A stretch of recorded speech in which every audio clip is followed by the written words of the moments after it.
बिस्मिल्लाहिर्रहमानिर्रहीम।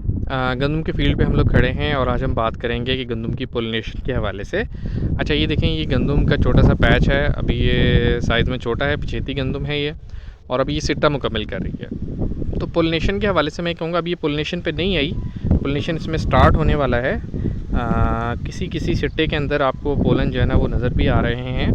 ठीक है, तो पोलिनेशन जो है ना उसके लिए ज़रूरी है कि जब पोलिनेशन का अमल शुरू हो उस वक्त जो है ना ज़मीन जो है उसको बिल्कुल खुश्क नहीं होनी चाहिए, यानी कि उसको पानी की कमी नहीं आनी चाहिए उस ड्यूरेशन के अंदर।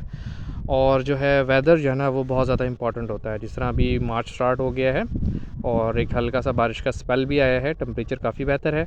तो टेम्परेचर 24-25 सेंटीग्रेड जो है ना उससे लेकर 14 सेंटीग्रेड, ये बड़ा बेहतरीन टाइम होता है पोलिनेशन के लिए कि रात में 14 से नीचे नहीं जाना चाहिए और दिन में जो है ना ये 24-25 के राउंड अबाउट हो।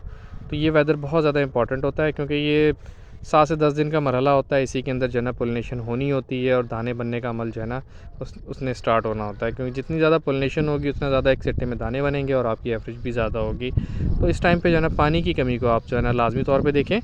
और जो है अमाइनो एसिड जो है ना इससे पहले वाली स्टेज पे आप जो है ना अमाइनो एसिड इस पर स्प्रे कर सकते हैं, बोरान स्प्रे कर सकते हैं। ठीक है, उससे ये है कि सपोर्ट मिलेगी पौधे को अच्छी पोलिनेशन के लिए और दाने ज़्यादा बनेंगे तो पैदावार ज़्यादा आएगी। वीडियो देखने का बहुत शुक्रिया।